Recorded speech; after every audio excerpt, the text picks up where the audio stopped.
ఇప్పుడు సెకండ్ క్వశ్చన్లోకి వెళ్దాం. చూడండి పిల్లలు, సెకండ్ క్వశ్చన్లోకి వెళ్ళే ముందు నేను మీకు ఒక చిన్న కాన్సెప్ట్ చెప్తాను, సేమ్ ఇంతకు ముందు చెప్పినట్టే. సో ఈ కాన్సెప్ట్ ఏంటంటే, ఫస్ట్ సపోజ్ ఇది ఒక బాక్స్ అనుకోండి, ఓకేనా.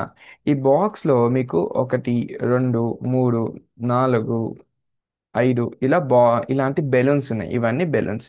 సో ఇప్పుడు బెలూన్ని మీరు బాక్స్లో పెడితే ఈ బెలూన్స్ అని ఏం చేస్తున్నాయి, ఈ బాక్స్ మీదకి వెళ్ళి ఇలా ప్రెజర్ చేస్తూ ఉన్నాయి. సో ఇలా ప్రెజర్ చేస్తూ ఉంటే ఏమైతుందంటే, ఏదైతే బాక్స్ ఉందో దాని యొక్క గోడ మీద ఎక్కువ ప్రెజర్ పడుతూ ఉంది. సో దీన్ని బట్టి మనం ఏం అర్థం చేసుకోవాలంటే, నెంబర్ పెరిగింది అనుకోండి బెలూన్స్ది, 5 నెంబర్లు ఉన్నాయి, 5 బెలూన్స్ ఉన్నాయి కాబట్టి దాని నెంబర్ పెరగడం వల్ల ప్రెజర్ కూడా పెరుగుతుంది అని అర్థం. ఎప్పుడైతే ఆ కండిషన్ ఉంటుందో దాన్నే మనము కేపీ అంటాం. ఆ కేపీ ఎలా ఉందంటే, కేపీ చాలా ఎక్కువగా ఉంది. ఎందుకు ఎక్కువగా ఉంది? నెంబర్ ఎక్కువగా ఉంది. నెంబర్ అంటే బెలూన్స్ ఒకటి, రెండు, మూడు, నాలుగు, ఐదు, ఆరు, ఇలా ఈ 5 బాల్స్ అనేవి, 5 బెలూన్స్ అనేవి ఏం చేస్తున్నాయి, గోడ మీదకి ఇలా ప్రెజర్ తీసుకొస్తున్నాయి. ఇదంతా ఒక బాక్స్ అనుకుంటే, ఇప్పుడు అదే బాక్స్లో నేను మీకు 2 బెలూన్స్ మాత్రమే పెట్టాను. ఈసారి ఈ 2 బెలూన్స్ వెళ్ళి మళ్ళీ గోడకి పుష్ చేస్తూ ఉంటాయి, ప్రెజర్ని పెడతాయి. కానీ ఈ బాక్స్తో కంపేర్ చేస్తే ఈ బాక్స్లో ప్రెజర్ చాలా తక్కువ ఉంటుంది. సో నెంబర్ తక్కువ ఉంది, ప్రెజర్ తక్కువ ఉంది. అప్పుడు మనం ఈ కండిషన్లో కేసీ అనేది ఎక్కువగా ఉంది అని మనం నిర్ధారణ చేస్తాం. గాయస్, కేసీ అంటే అర్థం ఏంటంటే, కేసీ అంటే అది counting. KC is like counting how many balloons, అంటే ఎన్ని బెలూన్స్ ఉన్నాయో చెప్పేది కేసీ అని అర్థం. సో ఎప్పుడైతే మీకు ప్రెజర్ తక్కువ ఉందో, నెంబర్ తక్కువ ఉందో బెలూన్స్ది, దానివల్ల ప్రెజర్ తక్కువైంది. ప్రెజర్ తక్కువైతే దాన్నే మనకి అర్థం ఏంటంటే కేసీ ఎక్కువగా ఉందని అర్థం. ఓకేనా. ఇప్పుడు చూడండి, కేపీ ఎక్కువగా ఉంది అని అన్నారు అనుకోండి, దానికి అర్థం ఏంటంటే డెల్టా ఎన్ అనేది 0 కన్నా ఎక్కువగా ఉంది అని అర్థం. ఎందుకుందో నేను చెప్తాను. కేసీ అనేది ఎక్కువగా ఉందనుకోండి, దానికి అర్థం డెల్టా ఎన్ అనేది 0 కన్నా తక్కువ ఉంది అని అర్థం. ఓకేనా. ఇప్పుడు మీకు ఇది అర్థమైతే నేను మీకు ఇంకోటి చూపిస్తా చూడండి. ఫర్ సపోజ్ రియాక్టెన్స్ నుంచి ప్రోడక్ట్స్ వస్తాయమ్మా, ఇది అందరికి తెలిసిన విషయమే.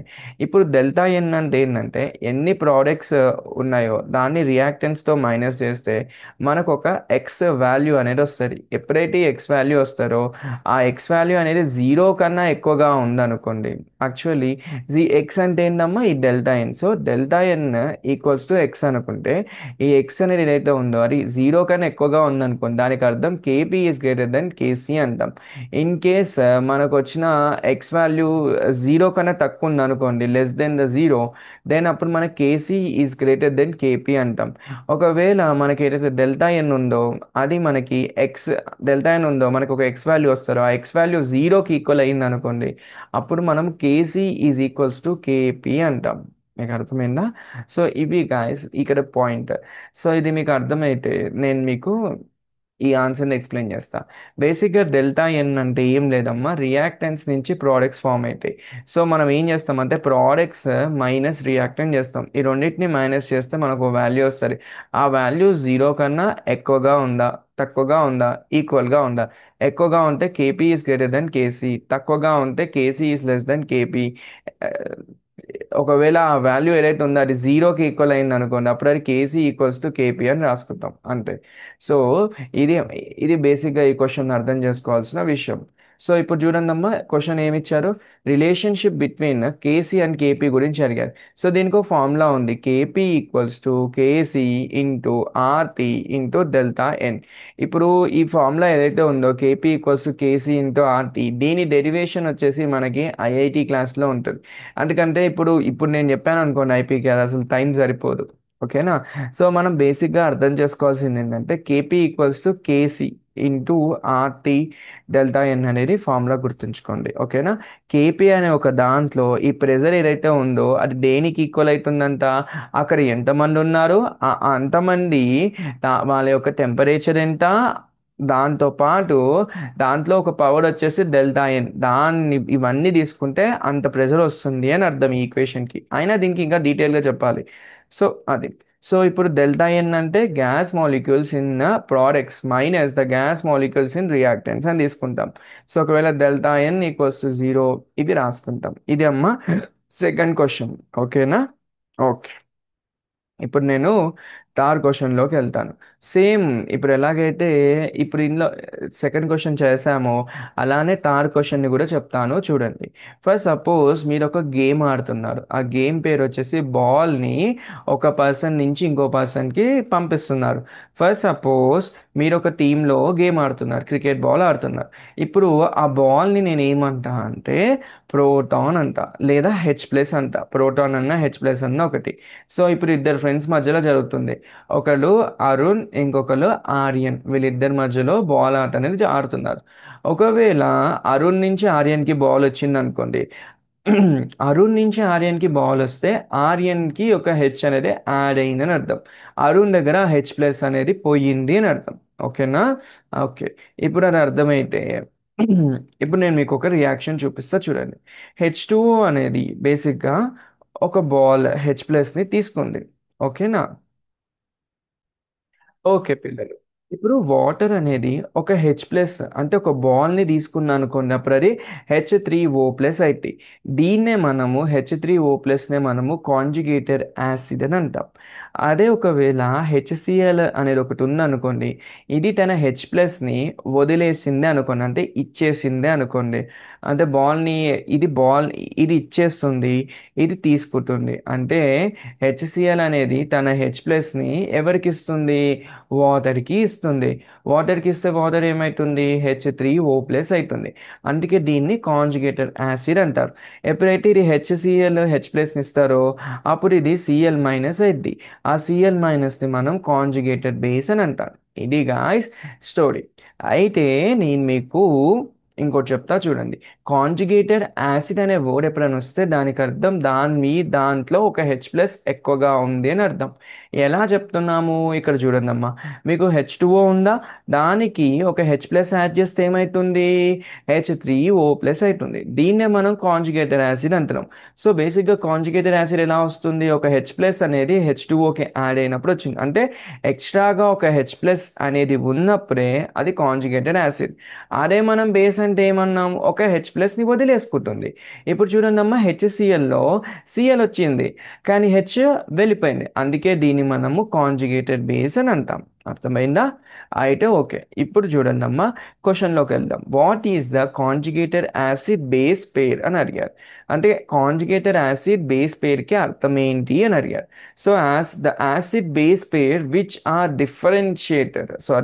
differentiated by one proton is called conjugated acid or base. అంటే వీరేం చెప్పినంటే ఏదైతే యాసిడ్ బేస్ పేరు ఉందో అందులో ఓన్లీ ఒక్క ప్రోటాన్ వల్ల డిఫరెన్స్ ఉంటే దాన్నే మనం కాంజుగేటెడ్ యాసిడ్ బేస్ పేర్ అనొచ్చు అని చెప్పారు. సో బేసిక్గా conjugated acid equals to has one extra proton. మరి ఏమంటున్నారంటే ఒక కాంజుగేటెడ్ యాసిడ్లో ఒక ఎక్స్ట్రా ప్రోటాన్ అనేది ఉంటుంది అని చెప్పారు. అండ్ నెక్స్ట్ వారు ఏం చెప్పారు? కాంజుగేటెడ్ బేస్లో హ్యాస్ వన్ ప్రోటాన్ లెస్, ఒక ప్రోటాన్ తక్కువ ఉంటుంది అని అర్థం. సో మళ్ళీ ఒక ఎగ్జాంపుల్, మళ్ళీ సేమ్ ఎగ్జాంపుల్ మళ్ళీ చెప్తాను. ఒకవేళ హెచ్సిఎల్ని తీసుకెళ్ళి వాటర్లో కలిపారే అనుకోండి. వాటర్లో హెచ్సిఎల్ని కలిపితే ఏం జరుగుతుంది? HCl ప్లస్ వాటర్లో మీరు యాడ్ చేస్తే H2Oతో కలుస్తుంది. అప్పుడు అది H3O+ అయింది. ఇక్కడ నుంచి హెచ్ వెళ్ళిపోయింది కదా, HClలో Cl మిగిలిపోయింది. అది so conjugated acid of H2O అని అంటే దానికి అర్థం ఏంటంటే H2O యొక్క కాంజుగేటెడ్ యాసిడ్ ఏంటి? H3O+. H3O+ ఎలా వచ్చింది? హెచ్ అనేది HCl నుంచి వచ్చింది. అలానే HCl యొక్క కాంజుగేటర్ బేస్ ఎవరు? Cl-. అంటే అర్థం ఏంటి? Cl- అనేది ఒకటి కాంజుగేటెడ్ బేస్. ఈ కాంజుగేటెడ్ బేస్ ఎలా వచ్చిందంటే HCl నుంచి వచ్చింది. అలానే వాటర్ యొక్క కాంజుగేటెడ్ యాసిడ్ ఎవరు? H3O+. ఇది ఎలా వచ్చింది? దీనికి ఒక వాటర్కి ఒక హెచ్ అనేది యాడ్ చేయడం వల్ల వచ్చింది. ఇది గాయస్ అర్థమైందా థర్డ్ క్వశ్చన్? ఓకే. నేను నెక్స్ట్ క్వశ్చన్కి వెళ్తాను. ఇది చూడండి అమ్మా. ఓకే పిల్లలు, మళ్ళొక్కసారి ఈ సెకండ్ క్వశ్చన్ని ఇంకొకసారి చిన్నగా చెప్తాను చూడండి.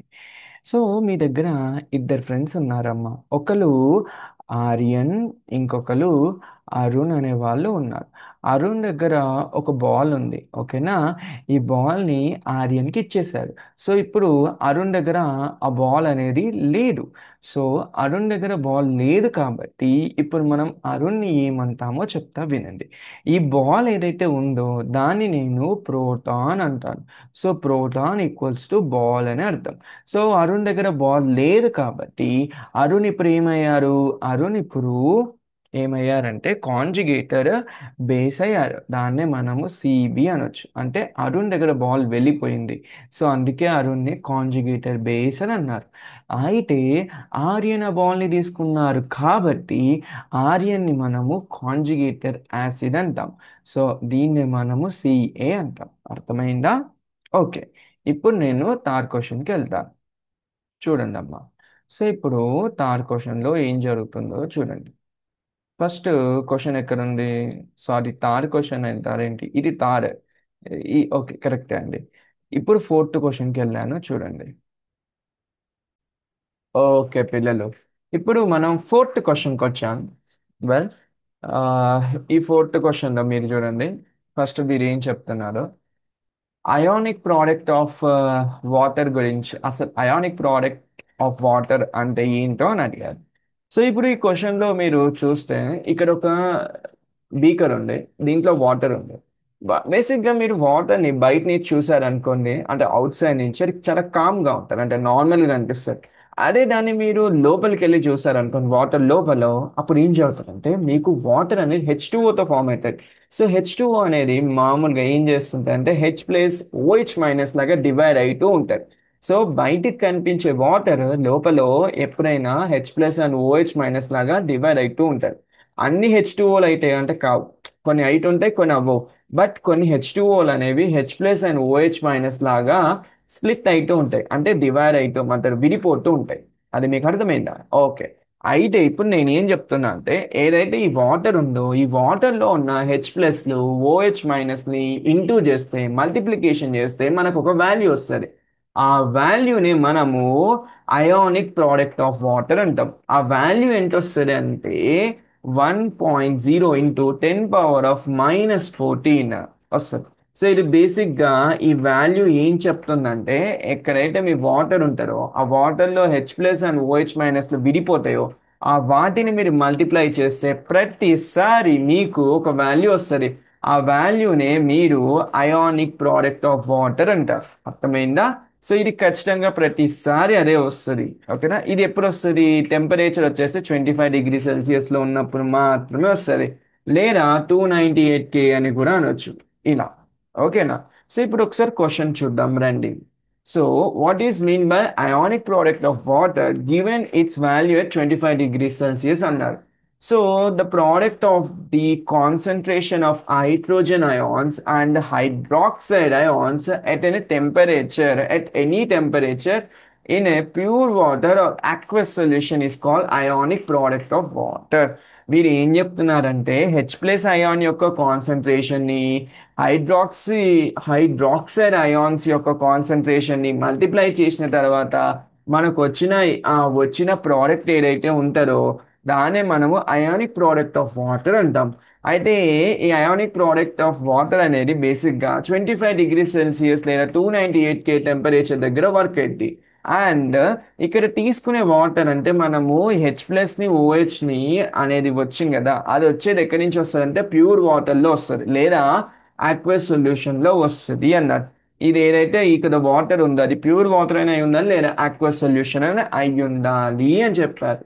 దేనికి? అయానిక్ ప్రోడక్ట్ రానికి. ఓకేనా? సో ఇప్పుడు KW అంటే దాని అయానిక్ ప్రోడక్ట్ ఆఫ్ వాటర్ అంటారు. దాన్ని ఎలా చూపిస్తారంటే KW ఈక్వల్స్ టు H+/OH- అనొచ్చు, లేదా KW it is equals to H3O+ అని కూడా అనొచ్చు. సో బేసిక్గా KW యొక్క వాల్యూ ఎంత? 1 × 10⁻⁻14. కింద చూడండి అమ్మా, కింద చూడండి, కింద కొన్ని విషయాలు రాశాను. Ionic product of water KW is definition ఏంటి? KW equals H+/OH-. It is the product of hydrogen ion concentration and hydroxide ion concentration in pure water. వీరు ఏం చెప్తున్నారంటే ఇది ఒక ప్రోడక్ట్. దేని ప్రోడక్ట్ అంట? హైడ్రోజన్ అయాన్ది అంటే హెచ్ ప్లస్ది, ఆ తర్వాత హైడ్రాక్సైడ్ అయాన్ది అంటే ఓహెచ్ మైనస్ది. ఎక్కడంట? వాటర్, ప్యూర్ వాటర్లో.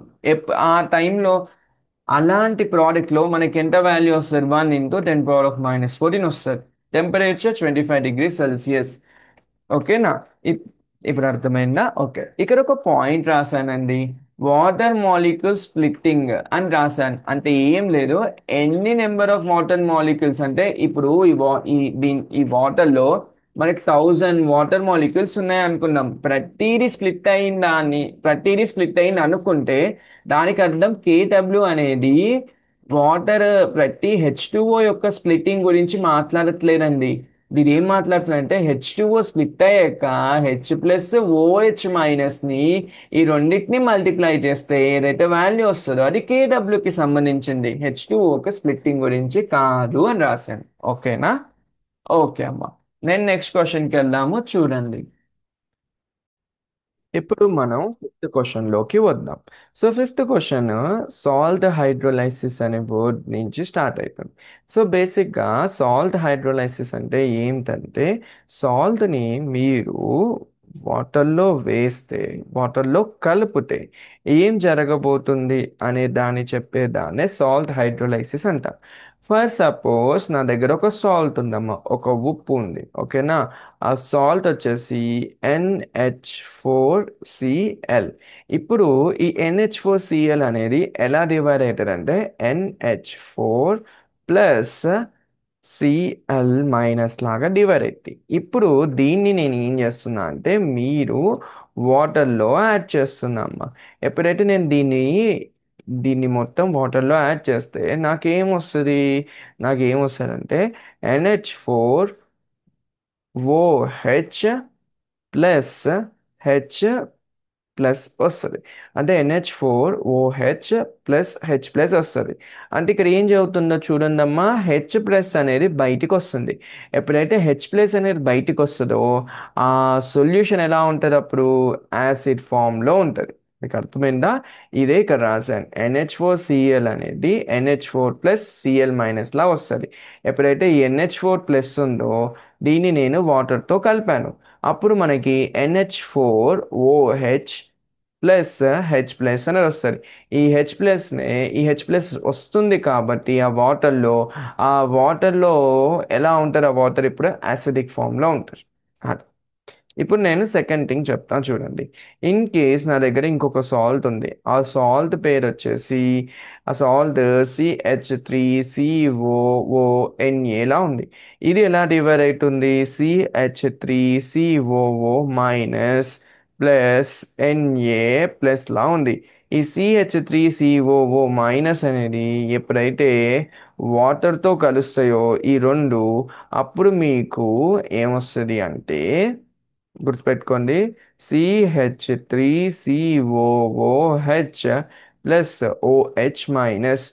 అంటే ఇక్కడ OH మైనస్ అనేది ఆ వాటర్లో రిలీజ్ అవుతుంది, ఆ సొల్యూషన్లో రిలీజ్ అవుతుంది. అప్పుడు ఆ సొల్యూషన్ ఎలా ఉంటుంది? బేసిక్ ఫామ్లో ఉంటుంది. ఇదే ఇక్కడ రాశాను, CH3COONA. ఇది ఎలా డివైడ్ అవుతుంది అంటే CH3COO minus plus Na plus లా డివైడ్ అవుతుంది. ఎప్పుడైతే ఈ CH3COO మైనస్ని వాటర్తో యాడ్ చేస్తే నాకు CH3COOH, దాని తర్వాత OH మైనస్ అనేది వస్తుంది. ఆ OH మైనస్ అనేది బేసిక్ ఫామ్. ఈ బేస్ అనేది వాటర్లో వచ్చింది కాబట్టి ఆ వాటర్ అంతా బేసిక్ ఫామ్లో ఉంటుంది. ఇప్పుడు నేను ఇంకో కండిషన్ తీసుకుంటా, చూడండి అమ్మా. NaCl. NaClలో Na plus Cl minus వస్తుంది. ఇప్పుడు ఈ రెండింటిని నేను వాటర్తో కలుపుతాను. అప్పుడు మీకు ఏ రియాక్షన్ అనేది జరగదు. ఏ రియాక్షన్ జరగకపోతే వాటర్ అనేది అప్పుడు ఎలా ఉంటుందంటే న్యూట్రల్గా ఉంటుంది. ఇది అమ్మ, ఇదే మీకు సాల్ట్ హైడ్రోలైసిస్ అని అర్థం. So salt hydrolysis is when a salt reacts with water and changes the water a little. అంటే ఏం చెప్తున్నాడు, సాల్ట్ అనేది వాటర్తో కలిసినప్పుడు వాటర్ని లిటిల్ బిట్ చేంజ్ చేస్తుంది, అది యాసిడిక్ అన్నా బేసిక్ అన్నా లేదా న్యూట్రల్ లాగా చేంజ్ చేస్తుంది. ఓకేనా, ఇది బేసిక్గా దాని యొక్క డెఫినేషన్. ఇంకో డెఫినేషన్ కూడా ఉంది ఇక్కడ, మెయిన్ డెఫినేషన్. ఏం డెఫినేషన్ ఇది, మన టెక్స్ట్ బుక్లో అదే మన ఫాస్ట్ ట్రాక్లో ఉన్న definition. It is the reaction between cation anion or both of a salt with water. Water తోటి సాల్ట్ని రియాక్ట్ చేస్తున్నాం. ఆ సాల్ట్ ఐదర్ క్యాటయాన్ ఉండొచ్చు, యానియాన్ ఉండొచ్చు, లేదా రెండు కలిసి ఉండొచ్చు. దాన్ని నేను వాటర్లో రియాక్ట్ చేస్తే నాకు వచ్చే రిజల్ట్ ఎలా ఉంటుందంటే, ఆ వాటర్ ఇప్పుడు ఆ రియాక్ట్ అయిన తర్వాత యాసిడిక్ అయి ఉండొచ్చు, బేసిక్ అయి ఉండొచ్చు, లేదా న్యూట్రల్ సొల్యూషన్ లా మారొచ్చు. ఎప్పుడు ఆ వాటర్ ఒక సాల్ట్తో కలిసినప్పుడు యాసిడ్లా అయినా మారచ్చు, బేసిక్లా అయినా మారచ్చు, న్యూట్రల్ సొల్యూషన్లా అయినా మారచ్చు. దీన్నే మనం సాల్ట్ హైడ్రోలైసిస్ అని అంటాము అని చెప్తున్నారు. ఓకేనా, అది. ఇక్కడ మనకు ఒక ఎగ్జాంపుల్ ఇచ్చారు, జనరల్ ఎగ్జాంపుల్. అంటే మన ఫాస్ట్ ట్రాక్లో ఉంది, క్యాటయాన్ రియాక్టింగ్ విత్ వాటర్. ఎప్పుడైతే క్యాటయాన్ అంటే ఎం ప్లస్ అనేది వాటర్తో రియాక్ట్ అయితే ఏమవుతుందంటే హెచ్ ప్లస్ ఎంఓహెచ్ లాగా వస్తుంది అని చెప్పారు. ఇక్కడ చూడండి అమ్మా, NH4+ అనేది ఒక క్యాటయాన్. ఇది వాటర్తో రియాక్ట్ అయితే ఏమవుతుంది, NH4OH వస్తుంది, దాంతోపాటు ఒక H+ వస్తుంది. ఆ, అర్థమైందా? అదే ఇక్కడ H+MOH, అదే M ప్లేస్లో NH4 ఉంది, ఇక్కడ OH ఉందా, ఇక్కడ కూడా OH ఉంది.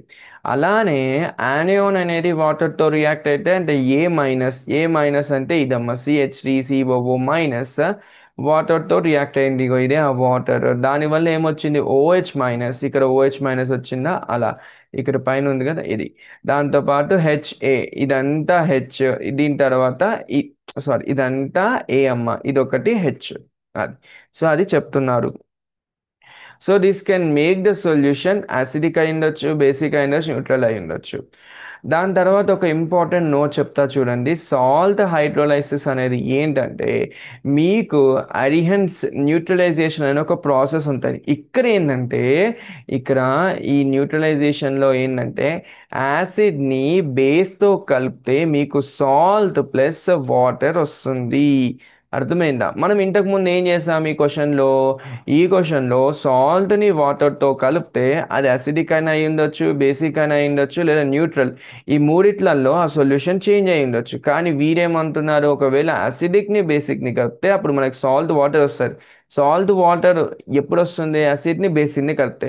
ఇక్కడ చూడండి, యాసిడ్ బేసిడ్ ఎక్కడ వచ్చింది, సాల్ట్ ప్లస్ వాటర్లో కలిపితే మనకి యాసిడ్ బేస్ వచ్చింది. అంటే దీని తర్వాత ఇది వచ్చింది, దీనికి రివర్స్ చేస్తే ఇది వస్తుంది. అంటే దీన్నే మనము అరిహన్స్ న్యూట్రలైజేషన్ అంటారు.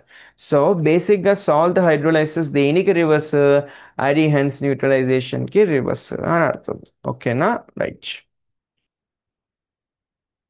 ఇప్పుడు నేను మీకు లీవిస్ యాసిడ్ గురించి చెప్తాను, చూడండమ్మా. లీవిస్ యాసిడ్ అనే దాన్ని అర్థం చేసుకోవాలంటే నేను మీకు ఒక స్టోరీ చెప్తాను. ఒక రూమ్ ఉంది, ఓకేనా. ఒక రూమ్లో మీకు ఒక చైర్ ఉంది. ఈ చైర్ అనేది ఒక పర్సన్ కోసం వెయిట్ చేస్తుంది, ఒక ఇద్దరు పర్సన్స్ కోసం వెయిట్ చేస్తుంది. ఇద్దరు పర్సన్స్ అంటే ఏంటి, ఒక పర్సన్ ప్లస్ ఇంకొక పర్సన్, ఒక మనిషి ఇంకో మనిషి, ఒక షూ ఇంకో షూ, అంటే ఒక సాక్స్ ఇంకో సాక్స్. ఈ రెండు ఇలా ఒక సాక్స్ ఇంకో సాక్స్ ఉంటే దాన్నే మనము పేర్ అంటాం. సో ఒక పేర్ ఆఫ్ పర్సన్స్ కోసం వెయిట్ చేస్తుంది. వాళ్ళు ఏం చేస్తారు, వచ్చి ఈ చైర్ మీద కూర్చుంటారు. సో దీన్ని మనం లీవిస్ యాసిడ్ అంటాం. లీవిస్ యాసిడ్ అనేది ఏంటంటే, ఇక్కడ ఎవరైతే పర్సన్స్ ఉన్నారో, ఆ పేర్ ఆఫ్ పర్సన్స్ ఉన్నారో వాళ్ళనే మనము ఎలక్ట్రాన్ పేర్ అని అనొచ్చు. ఆ ఎలక్ట్రాన్ పేర్ వెళ్ళి ఏం చేస్తుంది, లీవిస్ యాసిడ్ అంటే ఈ చైర్ మీరు వెళ్ళి కూర్చుంటారు. ఓకేనా. సో లీవిస్ యాసిడ్ అంటే ఏంటంటే, ఒక ఎలక్ట్రాన్ పేర్ని తీసుకునేది ఒక యాక్సెప్టర్ అని అర్థం. సో ఫర్ ఎగ్జాంపుల్ మీ దగ్గర BF3 ఉంది. దీంట్లో బోరాన్ అనే దాంట్లో మొత్తం 6 ఎలక్ట్రాన్స్ ఉన్నాయి.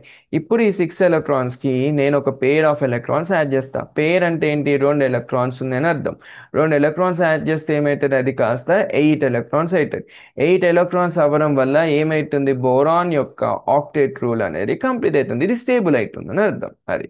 సో లీవిస్ యాసిడ్ అంటే ఏం లేదమ్మా, ఏదైతే a substance which can accept a lone pair of electrons is called as Lewis acid. ఓకేనా అమ్మా. ఎలాంటి పేర్ ఆఫ్ ఎలక్ట్రాన్స్ అవి? లోన్ పేర్ ఆఫ్ ఎలక్ట్రాన్స్ ని యాక్సెప్ట్ చేస్తుంది. జస్ట్ పేర్ కాదు, లోన్ పేర్ ఆఫ్ ఎలక్ట్రాన్స్ అని అర్థం. ఓకేనా? గుడ్. సో ఇప్పుడు నేను మీకు నెక్స్ట్ క్వశ్చన్కి వెళ్తాను. ఇదో కొంచెం చిన్న పాయింట్ చెప్తాను, చెప్పాక ఆన్సర్ ఎక్స్ప్లెయిన్ చేస్తాను. ఓకే అమ్మ. నెక్స్ట్ క్వశ్చన్కి వెళ్ళే ముందు నేను మీకు ఒక కథ చెప్తాను, వినండి. ఇది ఒక రూమ్ అమ్మ. ఇక్కడనేమో ఒక ముగ్గురు పిల్లలు ఉన్నారు. ఒక ముగ్గురు కాదు, నలుగురు, ఐదుగురు ఉన్నారు. ఇక్కడనేమో ఒక్కరే ఉన్నారు, ఒక పిల్లోడు. ఇక్కడ వీళ్ళు ఆడుకుంటున్నారు, ఇక్కడ వీళ్ళు ఆడుకుంటున్నారు. నేనేం చేస్తా, సడన్గా ఈ రూమ్ని చిన్నగా చేస్తా, ఇంకొంచెం చిన్నగా చేస్తా. ఇప్పుడు ఇక్కడ ఆడుకునే పిల్లలు ఇక్కడ ఉన్నారా, ఇక్కడ ఐదుగురు. వీళ్ళు ఏం చేస్తారు, ఇటు సైడ్ మూవ్ అవుతారు. ఎందుకు? ఇక్కడ స్పేస్ తక్కువ అయిపోతుంది. ఇట్లా ఉన్నప్పుడు ఓకే, పర్లే, బాగానే ఉన్నారు. కానీ ఎప్పుడైతే ఇది తగ్గిపోయిందో రూమ్ సైజు, వీళ్ళు ఏం చేస్తారు, అమ్మ బాబు ఇక్కడ ఉండలేమని ఇక్కడ పుష్ చేస్తారు. సో కొంతమంది ఇక్కడికి వచ్చేస్తారు. సో ఇక్కడ ఏం అర్థమైందంటే, రూమ్ అనేది చిన్నగా అవుతుంటే ప్రెషర్ అనేది పెరుగుతూ ఉంటుంది. దానివల్ల ఈ మాలిక్యూల్స్ ఏం చేస్తాయి, ఎక్కడైతే తక్కువ మాలిక్యూల్స్ ఉంటాయో అక్కడ సైడ్ మూవ్ అవుతాయి అని అర్థం. ఓకేనా? ఇప్పుడు మీకు అర్థమైతే నెక్స్ట్ ఒకటి చెప్తా చూడండి. ఇక్కడ మీకు N2 అనేది ఆ, ఒక N2, మూడు H2లు. ఓకేనా? ఈ రెండు కలిస్తే మీకు 2HN3 ఉంది. ఇక్కడ ఈ లెఫ్ట్ సైడ్లో ఏదైతే ఉందో, ఈ లెఫ్ట్ సైడ్లో, ఇది రైట్ సైడ్. ఈ లెఫ్ట్ సైడ్ అండ్ ఈ రైట్ సైడ్లో చూడండి, ఇక్కడ ఒక హైడ్రోజన్, ఇక్కడ మూడు హైడ్రోజన్లు. నైట్రోజన్ ప్లస్ హైడ్రోజన్లు ఎన్ని ఉన్నాయమ్మా? ఒకటి నైట్రోజన్ ఉంది, ఒకటి మూడు మాలిక్యూల్స్ ఆఫ్ హైడ్రోజన్ ఉంది. 1 + 3 చేస్తే 4 వస్తుంది. అదే మీకు రైట్ సైడ్ అంటే ఇక ఇట్ సైడ్, ఈ రైట్ సైడ్ ఎలా ఉన్నాయమ్మా? రెండు మాలిక్యూల్స్ ఆఫ్ అమోనియా ఉన్నాయి. అంటే ఇక్కడ రెండే ఉన్నాయి, ఇక్కడ నాలుగు ఉన్నాయి. సో నాలుగు, ఒక సైడ్ ఏమో నాలుగు ఉన్నాయి, ఇంకో సైడ్ ఏమో రెండు ఉన్నాయి. ఒకవేళ నేను దీని యొక్క సైజ్ని తగ్గించాను అనుకోని, నాలుగో వాడు ఏం చేస్తారు, ఇటు సైడ్ మూవ్ అవుతారు. దానివల్ల ఇక్కడ తగ్గుద్ది, ఇక్కడ కొంచెం పెరుగుద్ది. అది అర్థమైందా? సో ఆ తగ్గింది పెరిగింది అంటే అర్థం ఏంటంటే, బేసిక్గా తక్కువ మాలిక్యూల్స్ ఉన్నాయి అనుకోండి, తక్కువ మాలిక్యూల్స్ ఎట్ సైడ్ ఉంటాయి, రైట్ సైడ్ ఉంటాయి. Fewer molecules on right, the equilibrium shift towards the right, అంటే మోర్ NH3 ఫామ్ అయింది అని అర్థం. అంటే ఏం లేదమ్మా, ఏం లేదు, చిన్న పాయింట్. ఇప్పుడు ఇక్కడ నాలుగు ఉన్నాయి, ఇక్కడ రెండు ఉన్నాయి. ఇప్పుడు నేను రూమ్ సైజ్ని తగ్గించాను. రూమ్ సైజ్ని తగ్గిస్తే ఏం చేస్తారు, ఈ నాలుగో వారు ఇటు రెండో వారి సైడ్ మూవ్ అవుతారు. ఎలా మూవ్ అవుతారు? ఇక్కడ నాలుగు ఎలా ఉన్నాయి అని చెప్పాను, N2 3H2 దాంట్లో ఉన్నాయి. ఇవి ఏంటి అమ్మా? ఇవి రియాక్టెన్స్ లా ఉన్నాయి. ఇట్ సైడ్ మూవ్ అయితే ఏమైతాయి, ప్రోడక్ట్స్ అవుతాయి. ప్రోడక్ట్ ఎలా ఉంది, NH3 ఫామ్ లో ఉంది. సో ఇక్కడ ఏమైతుంది, రియాక్టెన్స్ నుంచి ప్రోడక్ట్స్ లోకి మూవ్ అయినప్పుడు ప్రోడక్ట్స్ వచ్చేసి పెరిగిపోతాయి. ఏ ప్రోడక్ట్ పెరుగుతుంది, NH3 యొక్క నెంబర్ పెరిగిపోద్ది అని అర్థం. ఎందుకు పెరిగిపోతుంది, ఈ సైజ్ ని మనం తగ్గిస్తున్నాం. తగ్గిస్తే ఏమైంది, ఇక్కడ ఉన్న రియాక్టెన్స్ కాస్త ఇటు ప్రోడక్ట్ సైజ్ వెళ్ళడానికి ట్రై చేస్తున్నాయి. అలా మనకి ఎందుకు వెళ్తున్నాయి, ఎందుకు వెళ్ళాలంటే, ఇప్పుడు నేను సైజ్ తగ్గించాను అనుకోండి, ఇగో ఇంత చిన్న సైజులో ఈ నాలుగు ఉన్నాయి అనుకోండి, ఇక్కడ ఈ నాలుగు వారు ఉండలేదు, వానికి ఈక్వలిబ్రియం, వారు ప్రశాంతంగా ఉండలేదు, వాని ఈక్వలిబ్రియం డిస్టర్బ్ అయింది. సో వాని ఈక్వలిబ్రియం ఎటు షిఫ్ట్ అవుతుంది, ఇటు రైట్ సైడ్ షిఫ్ట్ అవుతుంది. ఎందుకు షిఫ్ట్ అవుతుంది, ఇక్కడ నలుగురు ఉన్నారు, ఒక్కరు వెళ్ళారు అనుకోండి, ఇక్కడ మూడు అవుతారు, ఇక్కడ మూడు అవుతారు. సో అప్పుడు ఇది కొంచెం బ్యాలెన్స్ అయింది అలా. ఓకేనా? ఇక్కడ మూడు అయింది అని అర్థం. సో అందుకు అటు సైడ్ వెళ్తున్నారు అని అర్థం. ఓకేనా? ఇప్పుడు ఇది అర్థమైతే నేను నెక్స్ట్ క్వశ్చన్ చూపిస్తా చూడండి. సో ప్రెజర్ అనేది గ్యాసెస్ యొక్క కెమికల్ ఈక్వలిబ్రియం మీద ఎలా ఎఫెక్ట్ ఇస్తుంది అర్థం. చూడండి గాయస్, ఈక్వలిబ్రియం అంటే ఏం లేదమ్మా. ఫర్ సపోజ్ ఇక్కడ ప్రెజర్ ఎక్కువగా ఉంది, ఇక్కడ ప్రెజర్ తక్కువగా ఉంది. ఎందుకు ఇక్కడ ప్రెజర్ ఎక్కువగా ఉంది, ఇక్కడ 100 మంది ఉన్నారు ఈ రూమ్ సైడ్, ఇక్కడనేమో ఒక్కరే ఉన్నారు. ఒక్కరు ఇక్కడ ఉంటే మనకు చాలా స్పేస్ ఉంటుంది, కానీ ఇక్కడ 100 మంది ఉండేసరికి ఏమైంది, ఇక్కడ 100 మంది గోడ మీద ప్రెజర్ పెడుతూ ఉంటారు. సో అది ఇక్కడ ప్రెజర్ ఎక్కువ ఉంది, ఇక్కడ ప్రెజర్ తక్కువ ఉంది. ఇప్పుడు నేను ఏం చేస్తాను అంటే, ఈ 100 మందిలో ఒక 50 మందిని ఇక్కడ పంపిస్తాను, ఇక్కడ 50 మందిని ఉంచుతాను. అప్పుడు ఏమైతుంది, ప్రెజర్ ఇక్కడ 50 మంది ప్రెజర్, ఇక్కడ 50 మంది ప్రెజర్ ఈక్వల్ అయిపోద్ది. సో ఇక్కడ ప్రెజర్ అక్కడ ప్రెజర్ ఈక్వల్ అయిపోద్ది. ఇది అర్థమైందా? ఓకే, ఇది అర్థమైతే నేను ఆన్సర్లోకి వెళ్తా. So for suppose if the number of moles of gas gases reactants equals to the number of moles of gases product అని అన్నారు. అంటే ఇప్పుడు ఒక రూమ్ ఉంది, ఇక్కడ 50 మంది ఉన్నారు, ఇక్కడ 50 మంది ఉన్నారు, ఇక్కడ ఎంత ప్రెషర్ ఉందో ఇక్కడ అంతే ప్రెషర్ ఉంది. సో దానికి అర్థం ఏంటి? దానికి అర్థం ఏంటంటే ఇది రియాక్టెంట్స్ అయితే ఇవి ప్రోడక్ట్స్. సో రియాక్టెంట్స్ యొక్క నెంబర్ని మనం ఎలా తీసుకుంటున్నాము? నెంబర్ అంటే ఇక్కడ మోల్స్ ఫామ్లో తీసుకుంటాం. సో ఇక్కడ ఏం చెప్తున్నా అంటే the number of moles of gases reactants, ఇక ఈ రియాక్టెంట్స్ అనేవి దేనికి ఈక్వల్ అయినాయి అంట? ఇక్కడ ఏవైతే ప్రోడక్ట్స్ ఉంటాయో నెంబర్ ఆఫ్ మోల్స్ అంటే ఈ ప్రోడక్ట్స్ యొక్క నెంబర్ ఆఫ్ మోల్స్, ఈ ఈ ప్రోడక్ట్ ఎలా ఉంది? గ్యాసెస్ ఫామ్లో ఉంది. ఇక రియాక్టెంట్స్ యొక్క మోల్స్, ప్రోడక్ట్ యొక్క మోల్స్, వాటి యొక్క నెంబరు సేమ్ ఉన్నది అనుకోండి, దానికి అర్థం ఏంటంటే delta N equals to zero అని అర్థం. డెల్టా ఎన్ జీరో అంటే అర్థం ఏంటమ్మా? ఇక్కడ 50 ఉన్నాయి, ఇక్కడ 50 ఉన్నాయి, ఇక్కడ ప్రెషర్ ఇక్కడ ఈక్వల్గానే ఉంది, ఇక్కడ ప్రెషర్ ఈక్వల్గా ఉంది, ఇక్కడ ఇక్కడ ఎక్కువ ఉంది, ఇక్కడ తక్కువ ఉంది, ఇక్కడ తక్కువ ఉంది, ఎక్కువ ఉంది, ఇక్కడ 50 ఇక్కడ 50 ఉన్నప్పుడు ప్రెషర్ కూడా ఈక్వల్నే ఉంటుంది. సో ప్రెషర్ కూడా ఎలా ఉంది? ప్రెషర్ కూడా ఎఫెక్టే లేదు. అండ్ డెల్టా ఎన్ ఎలా ఉంది? జీరోగా ఉంది. ఇప్పుడు నేను మీకు ఇంకొక చెప్తా. ఫర్ సపోజ్ ఇక్కడ 50 కాకుండా ఇక్కడ 70 ఉంది, ఇక్కడ 50 ఉంది. ఇప్పుడు ఏమైంది? ఇటు సైడ్ పుష్ అయింది. ఇటు సైడ్ పుష్ అయితే ఏమైతుంది? చూడండి అమ్మా, ఇప్పుడు ఇక్కడ ప్రెషర్ ఎక్కువ ఉంది, ఇక్కడ ప్రెషర్ తక్కువ ఉంది. ఎందుకంటే ఇక్కడ 50, ఇక్కడ 70, 80. సో 80 ఉన్నప్పుడు ప్రెషర్ ఎలా ఉంటుంది? ప్రెషర్ ఎక్కువగా ఉంటుంది. 50 ఉన్న ప్రెషర్ ఎలా ఉంటుంది? తక్కువగా ఉంటుంది. సో ఇక్కడ ఇక్కడ తక్కువ, ఇక్కడ ఎక్కువ. సో ఇక్కడ మీకు అర్థమైన నెంబర్ వల్ల ఏమైతుంది? ఎక్కడ ఎక్కువ ఉంటే అక్కడ ప్రెషర్ పెరుగుతుంది. సో ఇక్కడ ఏం చెప్తున్నామంటే if the number of moles of the products and reactants is not equals to zero, increasing pressure shift equilibrium towards the side where fewer molecules అని చెప్పారు. అంటే ఏం చెప్తున్నారు అంటే ఇక్కడ 80 ఉంది, ఇక్కడ ప్రెషర్ ఎక్కువ ఉంది, ఇక్కడ 50 ఉంది, ప్రెషర్ తక్కువ ఉంది. ఇప్పుడు 80 నుంచి ఇక్కడ కొన్ని 30, ఒక 10 20 పంపించాను అనుకోండి, ఇది ఏమైతుంది? 70 80. సో ఫర్ సపోజ్ ఇక్కడికి నేను ఇక్కడ నుంచి 80 ఉంది కదా, 80 ఇక్కడ 70 మంది ఉన్నారు, ఇక్కడ 50 మంది ఉన్నారు. ఈ 50 మందిని ఇక్కడ నుంచి కొంతమందిని ఇక్కడ పంపిస్తే నాకు ఇక్కడ ఏమైంది? ఇక్కడ 50, ఇక్కడ 50 అయింది. సో దీనివల్ల ఏమైంది? దీన్ని బట్టి మనకి ఏమైందంటే ఇక్కడ ప్రెషర్ ఎక్కువగా ఉంది, ఇక్కడ తక్కువగా ఉంది, అందుకే ప్రెషర్ని తగ్గించుకోనికి ఇటు సైడ్ మూవ్ అయింది అని అర్థం. సో ఇక్కడ ఏం చెప్తున్నారు? Increasing pressure shifts the equalisation towards the side with fewer molecule. అంటే ఇక్కడ ఏం చెప్పారంటే ఇక్కడ నుంచి ప్రెషర్ ఇక్కడ సైడ్ మూవ్ అయింది. ఎందుకు మూవ్ అయింది? దేనికోసం మూవ్ అయింది? ఇక్కడ 50, ఇక్కడ 50 ఉంటాయి, రెండు ఈక్వలిబ్రియంలు ఉంటాయి. అది ఎటు సైడ్ మూవ్ అయితే అంటే ఈక్వలిబ్రియం, ఎక్కడైతే తక్కువ సైడ్ ఉంటుందో అక్కడ సైడ్ మూవ్ అయితే అని అర్థం. So no effect. ఎక్కడ ప్రెషర్ యొక్క ఎఫెక్ట్ ఉందని? ఎక్కడైతే మనకి బోత్ సైడ్స్ అంటే ఇక్కడ 50, ఇక్కడ రియాక్టెంట్ సైడ్ 50, ప్రోడక్ట్ సైజ్ 50 ఉన్నాయి అనుకో, అక్కడ ప్రెషర్ యొక్క చేంజ్ ఏముంది? షిఫ్ట్ ఎప్పుడు అక్కడ సైడ్ అంటే షిఫ్ట్ అంటే ఏంటి? ఇలా ఎందుకు మూవ్ అవుతుంది? అలా మూవ్ అవ్వాలంటే ఇప్పుడు ఇక్కడ తక్కువ ఉంది, ఇక్కడ ఎక్కువ ఉంది అనుకున్నప్పుడు ఇటు మూవ్ అవుతుంది. Shift occurs more molecules fewer molecules, more and fewer molecules ఒకసారి ఎక్కువ ఉంది, ఒకసారి తక్కువ ఉంది. దానివల్ల ఎలా ఉంది? ప్రెషర్ కూడా రెడ్యూస్ అయింది. అంటే ఎక్కడ రెడ్యూస్ అయింది? ఇక్కడ రెడ్యూస్ అయింది, ఇక్కడ ఎక్కువ ఉంది. సో ఇక్కడ నుంచి మాలిక్యూల్స్ ఇక్కడికి వస్తే అప్పుడు ఏమైంది? ఇక్కడ ప్రెషర్ పెరుగుద్ది, ఇక్కడ ప్రెషర్ తగ్గుద్ది. ఆ రెండింటి మధ్యలో ఏమైంది? ఈక్వల్ అయిపోద్ది. ఎప్పుడు ఇక్కడ 50, ఇక్కడ 50 ఉంటే అప్పుడు ప్రెషర్ ఈక్వల్ అయిపోద్ది. ఇక్కడ డెల్టా ఎన్ అంటే ఏంటంటే difference in moles of gases between the products and reactants అన్నారు. ఇక్కడ రాసానుగా బంగారం, ఇక్కడ చూడండి డెల్టా ఎన్ ఎప్పుడు జీరోకి ఈక్వల్ అవుతుంది? ఎప్పుడైతే ఇక్కడ 50, ఇక్కడ 50 ఉందనుకోండి, డెల్టా ఎన్ అప్పుడు జీరో అవుతుంది. ఒకవేళ ఇక్కడ ఎక్కువ ఉంది, ఇక్కడ తక్కువ ఉంది అనుకోండి, అప్పుడు డెల్టా ఎన్ అనేది జీరోకి ఈక్వల్ కాదు అని మనం అర్థం చేసుకోవాలి. అంటే ఇప్పుడు ఇక్కడ 50, ఇక్కడ 50 మైనస్ చేస్తే ఎంత వస్తుందమ్మా? జీరో వస్తుంది. అందుకే ఇక్కడ డెల్టా ఎన్ ఈక్వల్స్ జీరో, ఎందుకంటే ఇక్కడ రెండు ఈక్వల్గా ఉన్నాయి. కానీ ఇక్కడ రెండు ఈక్వల్గా లేవు. ఇక్కడ ఇప్పుడు ఇక్కడ 70, ఇక్కడ 50. సో డెల్టా ఎన్ అప్పుడు జీరోకి ఈక్వల్ రాదు, ఎందుకంటే 50 మైనస్ 30 చేస్తే 50 మైనస్ 50 చేస్తే ఎంత వస్తుందమ్మా? 30 వస్తాయి. 50 అంటున్నా ఏంటి? సారీ, 50 కాదండి, 80 మైనస్ 50 చేస్తే మీకు 30 వస్తాయి అని అర్థం. ఓకేనా? ఓకే. నాకు తెలుగులో సరిగా తెలియదు, 70 80 మిస్ అవుతా. సో 80 మైనస్ 50 చేస్తే మనకు 30 వస్తాయి. సో డెల్టా ఎన్ అనేది 30 వస్తుందంటే ఇది జీరోకి ఈక్వల్ కాదు, జీరో కన్నా కొంచెం ఎక్కువనే అనుకోండి అలా. సో ఇది guys effect on the pressure సంబంధించిన క్వశ్చన్. ఓకేనా?